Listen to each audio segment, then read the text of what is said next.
Aujourd'hui, nous allons voir comment travailler à plusieurs sur des fichiers SolidWorks qui sont stockés sur la plateforme. Donc, je vais commencer avec un premier profil qui va ouvrir un sous-assemblage et qui va venir du coup travailler dessus. Si je retourne sur l'onglet 3D Experience My Session, on retrouve les statuts de sauvegarde et un icône en forme de verrou qui pour l'instant est ouvert.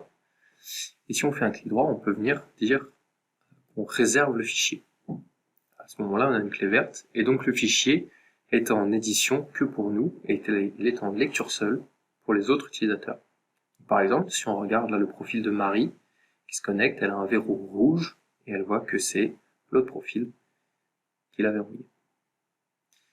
Verrouiller un fichier, ça permet de faire des modifications et de pouvoir le sauvegarder sur la plateforme, en s'assurant qu'on est le seul à travailler dessus, et qu'il n'y ait pas une autre personne qui est en train de faire des modifications en même temps, ce qui créerait un conflit de sauvegarde. Là, j'ai fait des modifications, donc le statut passe en orange, et donc ce qu'il y a sur la 3D Experience ne reflète pas les dernières versions, les dernières modifications que j'ai faites. Je vais donc venir sauvegarder mes modifications sur la plateforme, et quelque chose qu'on doit toujours garder à l'œil, c'est ce statut de sauvegarde.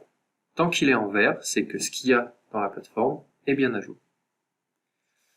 L'autre utilisatrice, elle va faire quelque chose de très important, c'est rafraîchir ma session. C'est quelque chose qui est manuel aujourd'hui, mais qui est important de faire régulièrement pour s'assurer qu'on a le dernier statut de sauvegarde de la pièce, et également le dernier statut de réservation. Là, elle est en train de travailler sur l'assemblage de plus haut niveau, et quand elle rafraîchit, on voit que son collègue a fait des modifications, et qu'elle doit donc recharger le fichier depuis la plateforme, pour que ce qu'elle est dans son SolidWorks à elle soit bien à jour.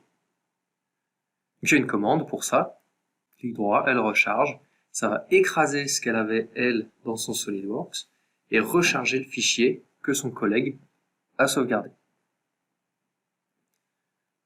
Donc le collègue va continuer à faire des modifications, donc, il fait le design de son fichier, le statut passe en orange, et il va de nouveau re-sauvegarder sur la plateforme pour que ce soit bien à jour. Alors vous n'êtes pas obligé de toujours sauvegarder sur la plateforme. De temps en temps, vous pouvez faire CTRL plus S, qui permet de sauvegarder dans le cache local, ce qui permet de gagner un petit peu du temps. Simplement, vous pouvez sauvegarder à la fin de la session sur la plateforme. Une fois qu'il est terminé avec son sous-assemblage, il va venir libérer la réservation pour que tout le monde y accède. L'autre utilisatrice, elle travaille sur l'assemblage de plus haut niveau, et sur une pièce qui est dans cet assemblage, donc elle vient la réserver, ça c'est une bonne pratique. Dès qu'on veut modifier un fichier, on vient le réserver. Une fois qu'il est réservé, je peux faire les modifications que je veux.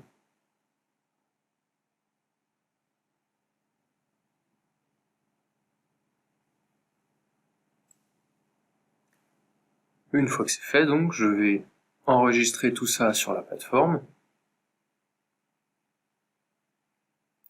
Et là, vous remarquez que je n'ai pas demandé de rafraîchir la session.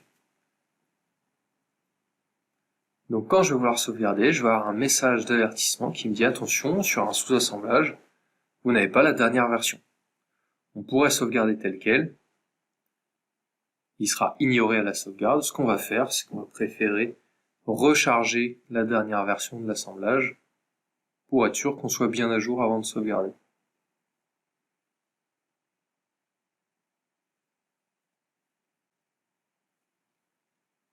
Le statut est bien en vert. Je vais pouvoir sauvegarder maintenant l'assemblage racine pour que tout soit à jour sur la plateforme. Et quand je vais faire ça, je vais faire sauvegarde avec option, ce qui me permet d'avoir ce menu. Et dans ce menu, j'ai plusieurs options, notamment le fait de libérer la réservation après avoir sauvegardé. Ce qui permet aux autres utilisateurs, cette fois, de venir chercher et récupérer le fichier pour pouvoir, à leur tour, le modifier. Au niveau des bonnes pratiques, on vous conseille de vérifier que vous soyez toujours bien connecté à 3D Experience, et surtout de toujours ouvrir depuis la plateforme et pas depuis le local. D'activer cette option pour rafraîchir vos fichiers à l'ouverture, et de réserver le contenu dès que vous voulez les modifier.